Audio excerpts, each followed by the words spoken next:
하나님 감사합니다. 지난 한 주간 우리의 삶을 지켜보아여 주시고 이 시간에 공동체로서 함께 하나님 앞에 찬양과 경배를 올려드리게 하시니 감사를 드립니다. 예수의 보혈로 우리를 덮어주시고 하나님의 그 무한하신 은혜와 긍휼 가운데 우리를 품어주시옵소서. 우리는 여전히 연약하고 힘겨워합니다. 하나님께서 함께하지 아니하시면 한순간을 버틸 수 없는 참으로 부족한 존재들입니다. 하지만 하나님께서 우리 가운데 함께하시기 때문에 우리에게는 소망이 있는 줄로 압니다.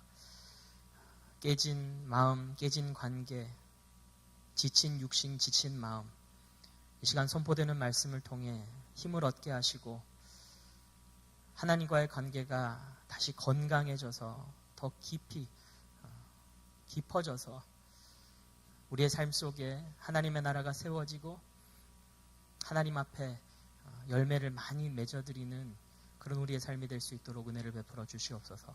예수님의 이름으로 기도합니다. 아멘.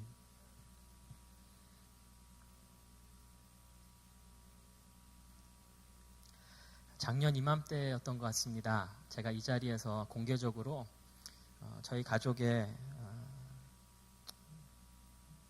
아픈 부분을 선포했었습니다. 그 당시 생후 15개월짜리 주스 중독자가 저희 집에 있다고 제가 그때 발표했었습니다. 하나님의 은혜로 그 중독증은 치유가 됐습니다. 감사합니다. 기도해 주셔서. 그런데 이제 27개월이 됐는데요. 이제는 TV 중독증에 빠졌습니다. 이 주스 중독자가 TV 중독자가 돼서 뭐 사진을 찍는다 그래도 쳐다보지도 않아요. TV만 보느라고. 처음에는 너무 TV만 보니까 어떻게 해야 될지 모르겠더라고요. 그래서 뭐 자기 전에 이를 닦아야 되는데도 말을 안 듣고 밥을 먹어야 되는데도 말을 안 듣고 어떡하지 하는데 꾀가 생각났어요. TV를 이용해야겠더라고요. 그래서 예건아 너 지금 치카치카 안 하면 내일 TV 못 봐. 먹히더라고요. 근데 조금씩 안 먹기 시작할 때 저희 큰딸이 곁들더라고요. 예건아 누나는 지금 치카치카하고 내일 TV 볼 거다. 그럼 또 하게 되고. 근데 이게 참 지혜인 줄 알았는데 어리석은 것이 이제는 이 막내가 부모를 이용해 먹습니다. 아침에 눈 뜨면 이제야 배고파요. 빨리 밥 먹고 TV 봐야지. 뭐 하면 TV 봐야지. 악용하더라고요. 부모로서 지혜가 필요합니다. 혹시 나눠주실 지혜가 있으세요? 있으시면 연락 주시기 바라요. 010-4893-097삐. 오늘 설교의 제목이 어떤 사람이 지혜 있는 사람인가입니다. 어떤 사람이 지혜 있는 사람인가? 질문합니다. 어떤 사람이 지혜로운 사람입니까? 4절 말씀에 보면 지혜로운 사람의 마음은 초상집에 가 있고 어리석은 사람의 마음은 잔치집에 가 있다. 초상집에 마음이 가 있으면 지혜로운 거고 잔치집에 마음이 가 있으면 어리석은 거다. 어제 하루만 하더라도 저희 청년교회 회원 중에 2커플이나 결혼을 했고 잔치 날이었는데요. 저희 청년 대표는 일주일 내내 그의 마음이 잔치집에 가 있었거든요. 어떻게 할 수 있냐면 일주일 내내 카톡을 보내더라고요. 주가 준비하고 계시죠? 잊지 않으셨죠? 오후 4시입니다. 그래서 우리 청년 대표는 일주일 내내 어리석은 사람이었어요. 초상집에 마음이 가 있는 것이 왜 지혜로운 사람일까요? 우리 지난주에 정진유 목사님께서 전도서 3장의 본문을 가지고 나의 한계를 인정하는 것이, 나의 한계를 아는 것이 지혜이고 하나님의 무한하심을 인정하는 것이 믿음이라고 그렇게 말씀을 전하셨습니다. 오늘 본문 말씀도 같은 맥락이지요. 나의 한계를 아는 것이 지혜 맞습니다. 그런데 인간의 가장 크고 궁극적인 한계가 무엇입니까? 바로 죽음 아닙니까? 우리는 죽음 앞에서 나의 한계를 가장 절실하게 깨닫습니다. 2절 말씀에 보면 초상집에 가는 것이 잔치집에 가는 것보다 더 낫다. 살아있는 사람은 누구나 죽는다는 것을 명심하여야 한다. 지혜로운 사람은 이 죽음의 한계를 명심하는 사람이라고 하는 것입니다. 왜냐하면 죽음의 한계를 명심하는 사람은 생명의 근원 또한 깊이 묵상하기 때문이지요. 죽음과 생명이라고 하는 것은 같은 동전의 양면과 같지 않습니까? 우리 인생은 분명한 시작과 끝이 있기 때문에 하나의 생명이 시작되는 그 순간 그 생명은 동시에 죽음의 끝을 향해서 달려가고 있는 것입니다. 우리가 오늘 하루 살아간다고 하는 건 사실 하루 죽어가는 것과 마찬가지지요. 그래서 내가 열심히 잘 살아야겠다는 말은 열심히 잘 죽어야겠다는 말과 같은 것이죠. 초상집에서 죽음의 한계를 생각하는 사람은 동시에 생명의 근원이신 하나님의 주권을 묵상하게 된다는 것입니다. 나의 한계를 알고 하나님의 주권을 인정하는 것이 그것이 참된 지혜이고 참된 신앙인 줄로 믿으시기를 주님의 이름으로 축복합니다. 그런데 나의 한계를 알고 하나님의 주권을 인정하더라도 우리가 삶을 살다 보면 실제 우리의 삶 속에서 경험하는 딜레마가 생깁니다. 예를 들어서 최근 우리 사회를 뒤덮었던 뉴스 중에 강원랜드 채용 비리가 있지 않았습니까? 계속해서 수사가 진행되고 공식적인 발표가 있어야겠습니다만은 지금까지 나온 정보에 의하면 강원랜드 채용할 때 청탁자들이 267명이 있었는데 그 중에서 256명이 합격했다는 거죠. 그러니까 청탁자의 95%가 합격을 한 겁니다. 그럼 청탁받지 않은 사람들은 합격이 아예 되지 않는. 그래서 이렇게 채용이 된 사람 중에 양심적으로 고백을 한 사람들이 나타나는데 이렇게 얘기합니다. 자기소개서도 2-3줄밖에 안 썼다. 합격 문자를 받고 내가 가장 놀랐다. 반면에 최종 면접까지 갔다가 이 청탁 받은 게 없어서 떨어진 사람 중에는 이렇게 고백합니다. 그땐 내가 부족했구나 생각이 컸는데 이제 와서 보니 나는 병풍이었다.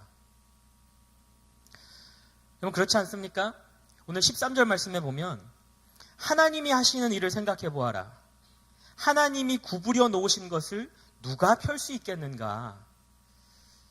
우리가 신앙의 눈으로 보면 그렇지, 나의 한계가 분명히 있고 하나님의 주권이 분명히 있어.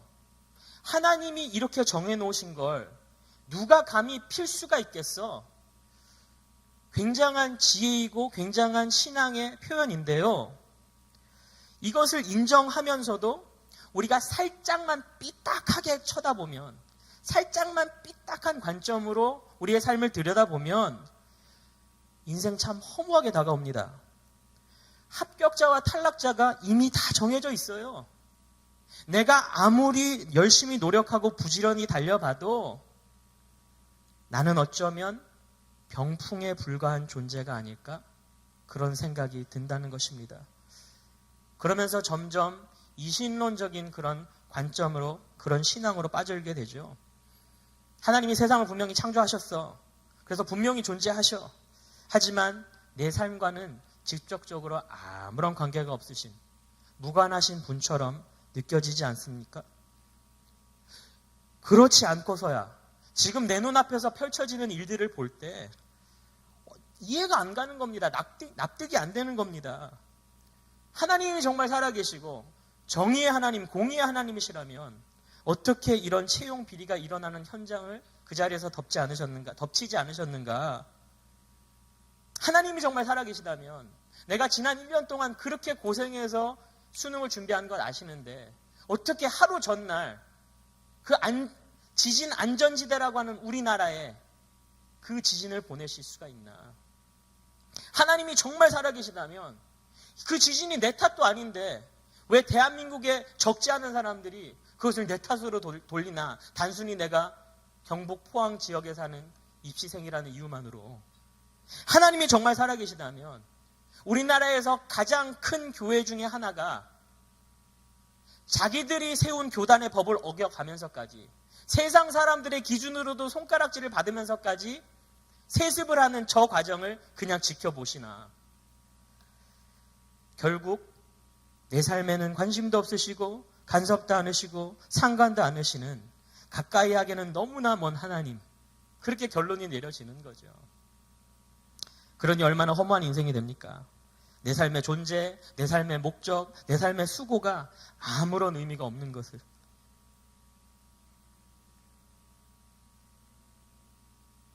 이달 초에 새벽 5시 58분에 전북 군산에서 팔순된 어느 할머니가 뺑소니 사고를 당했습니다.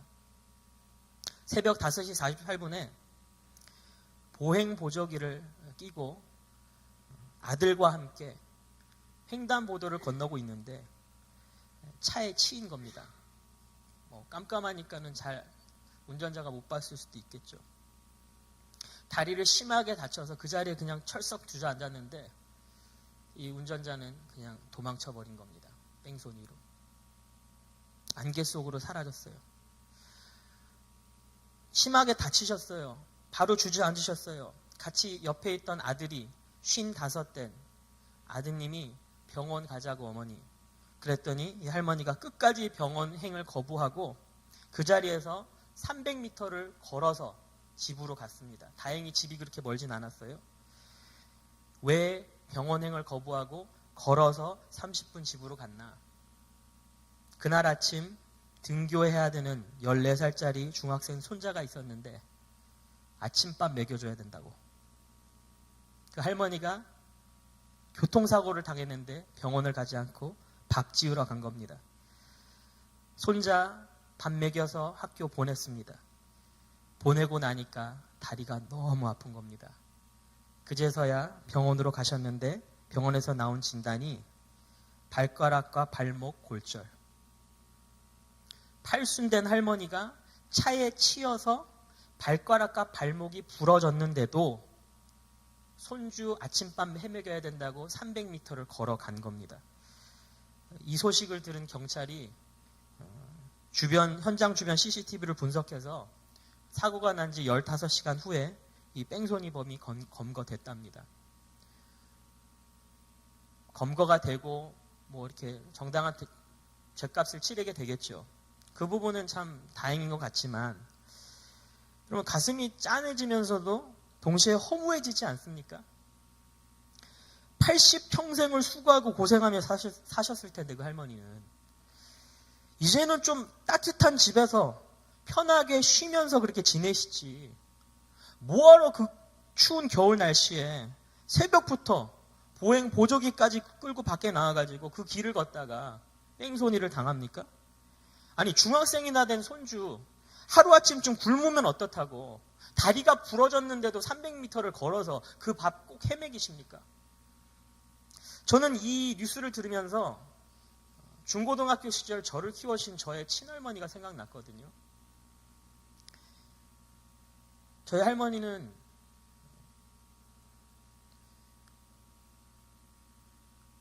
(1940년대에) 시집을 가셔서 아이 셋을 낳으시고 아주 젊은 나이에 꽃다운 나이에 과부가 되셨습니다.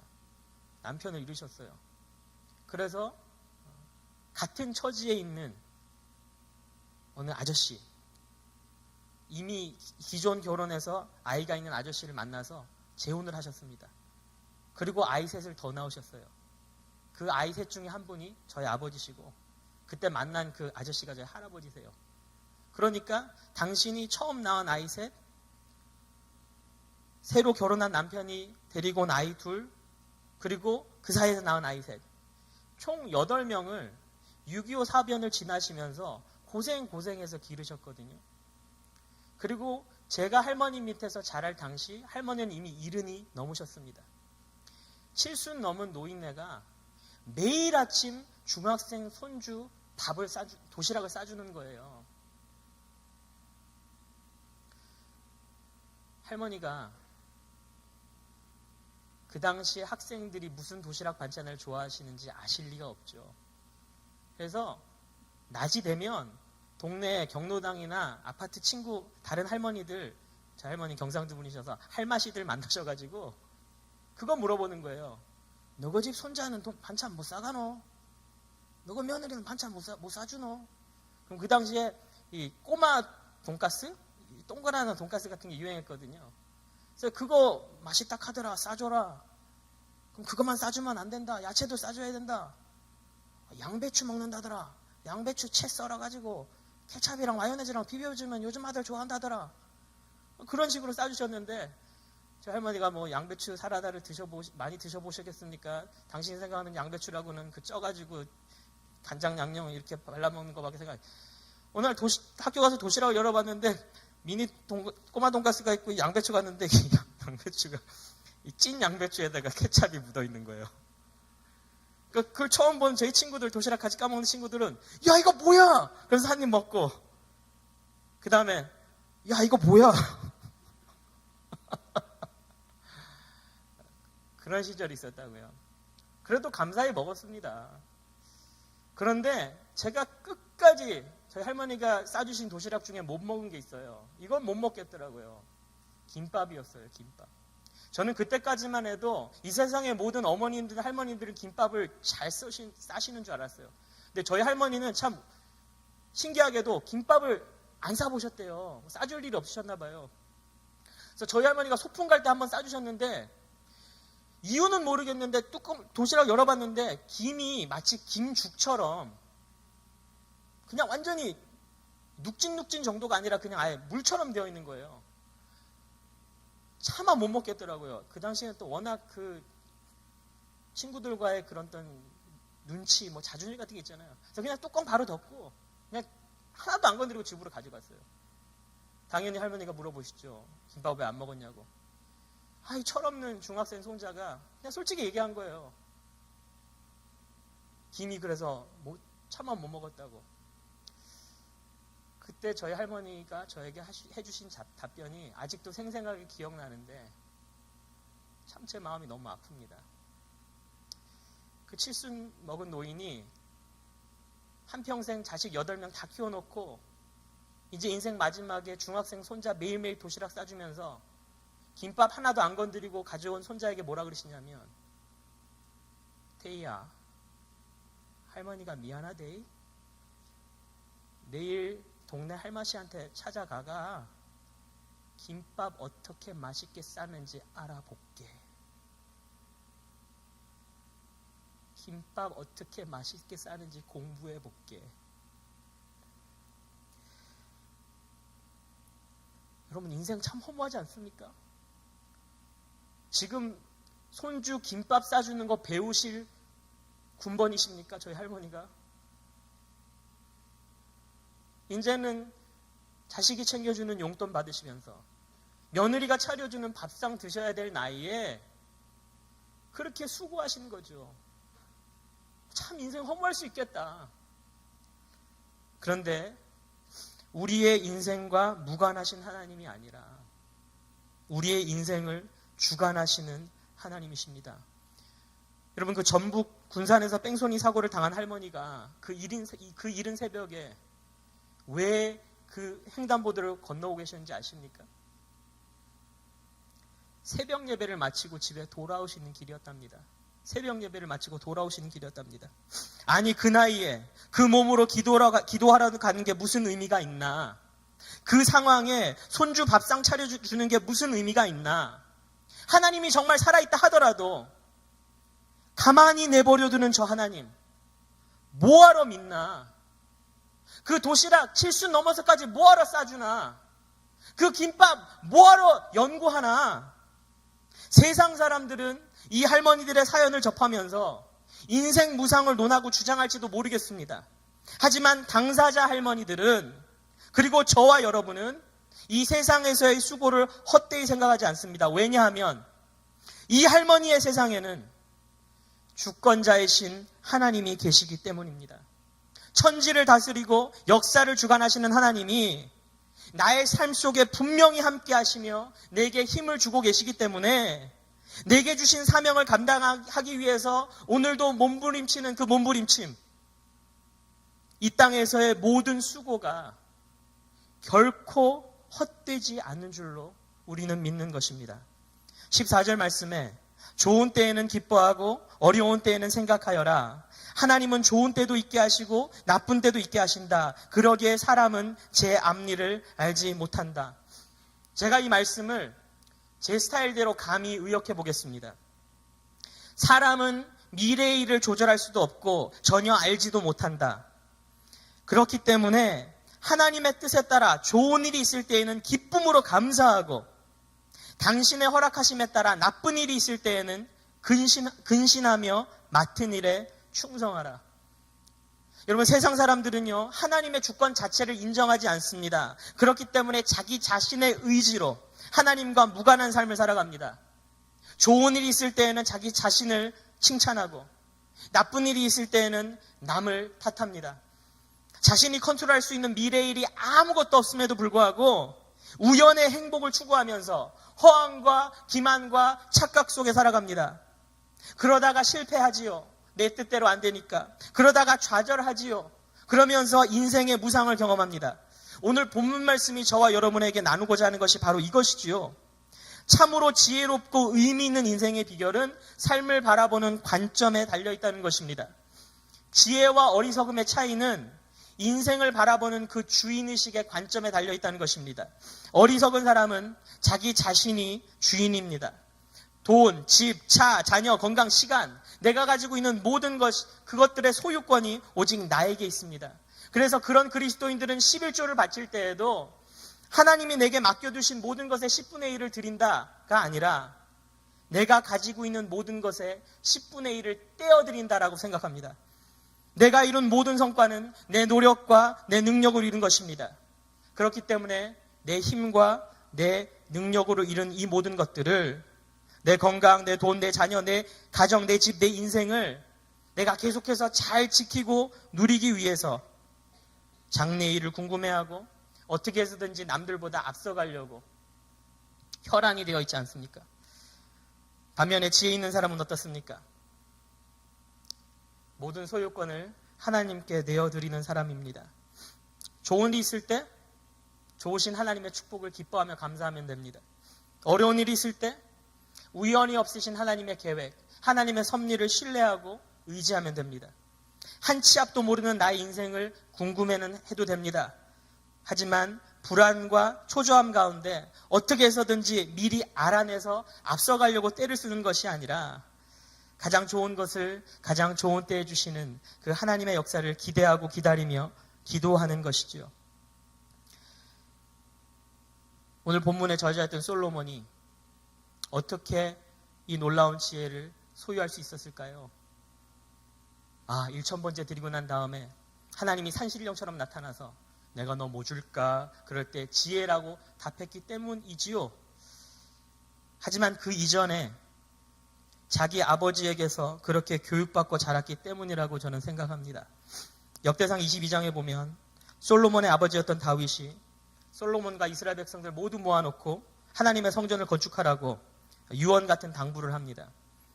역대상 22장 11절에 보면 내 아들아, 이제 주님께서 너와 함께 하셔서 주님께서 너를 두고 말씀하신 대로 주 너의 하나님의 성전을 무사히 건축하기 바란다. 지금 다윗이 솔로몬에게 바라는 것들 두 가지가 나와 있습니다. 먼저는 주님께서 솔로몬과 함께 하시는 것이고, 그 다음이 하나님의 성전을 무사히 건축하는 것입니다. 주님께서 솔로몬과 함께 하시는 것이 먼저고, 그 다음이 솔로몬이 하나님의 성전을 무사히 건축하는 것입니다. 아들의 손으로 성전을 건축한 것보다 더 중요한 것은 아들의 마음에 하나님이 것이었습니다. 우리가 수능을 치르고 임용고사를 치르고 직장 면접을 볼 때 성적표에 올 A를 받는 것보다 먼저 돼야 될 것은 하나님께 올인하는 우리의 마음입니다.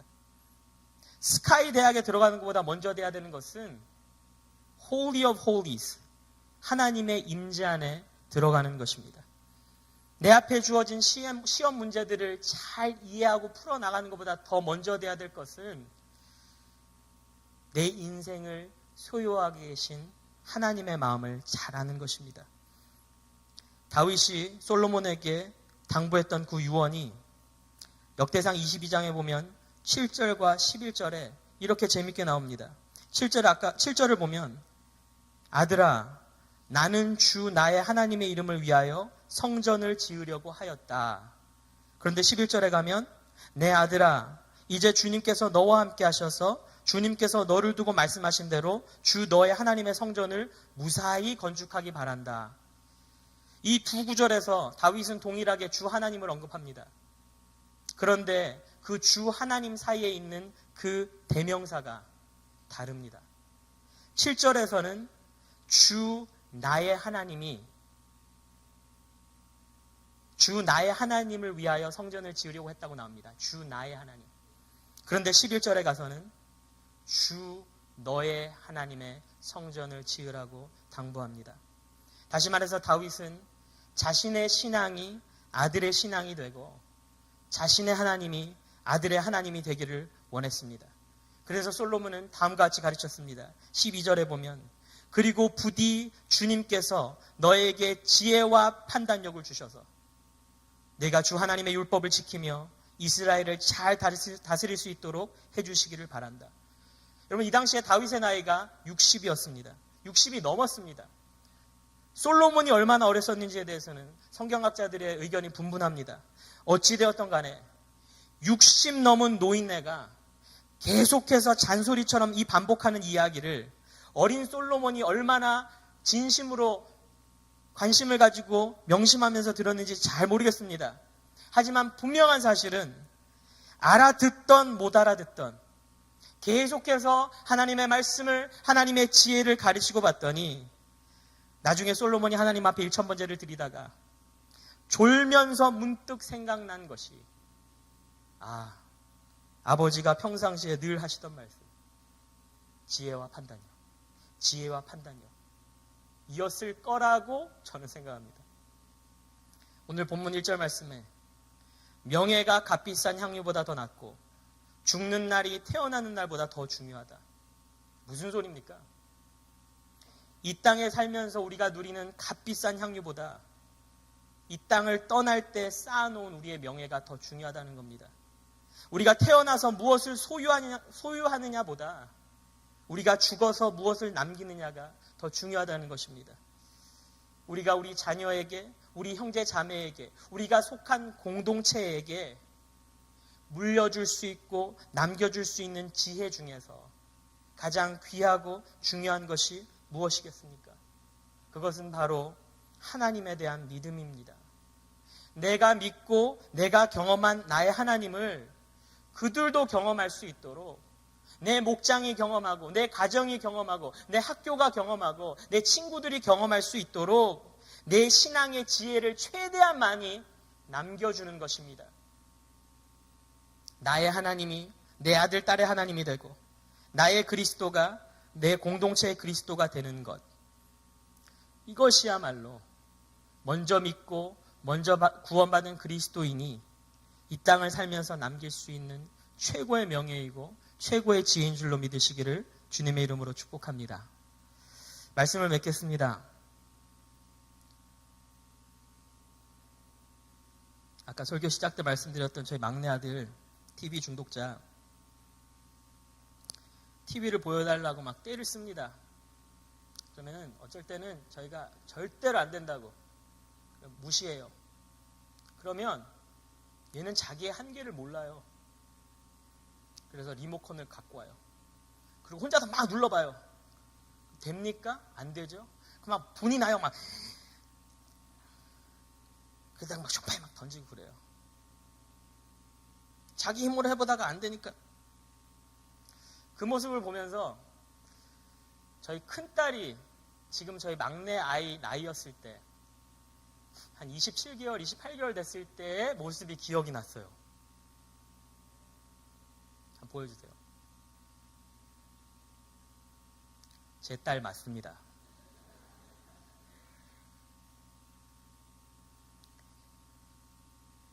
제가 집에서 아이패드를 가지고 작업을 하고 있었어요. 그런데 제 딸이 27개월, 8개월 정도 된 딸이 와서 막 신기하니까 만지는 거예요. 제가 레이첼 만지면 안 돼요. 아빠 일하고 있어요. 계속 손을 치웠거든요. 계속해서 또 만지더라고요. 그래서 제가 한번 단호하게 아빠 지금 일하고 있어요. 만지면 안 돼요. 그랬더니 저희 큰딸이 그때 뭐라고 대답했게요. 저희 막내 아들 같았으면 자기 거라고 뺏어갔을 거예요, 그냥. 그리고 대주도 않는 거 막 두들기고. 제 딸이 뭐라 그러냐면, 화가 났어요. 뭐라 그러냐면, 아빠! 레이첼도 아이패드 하나 사주세요.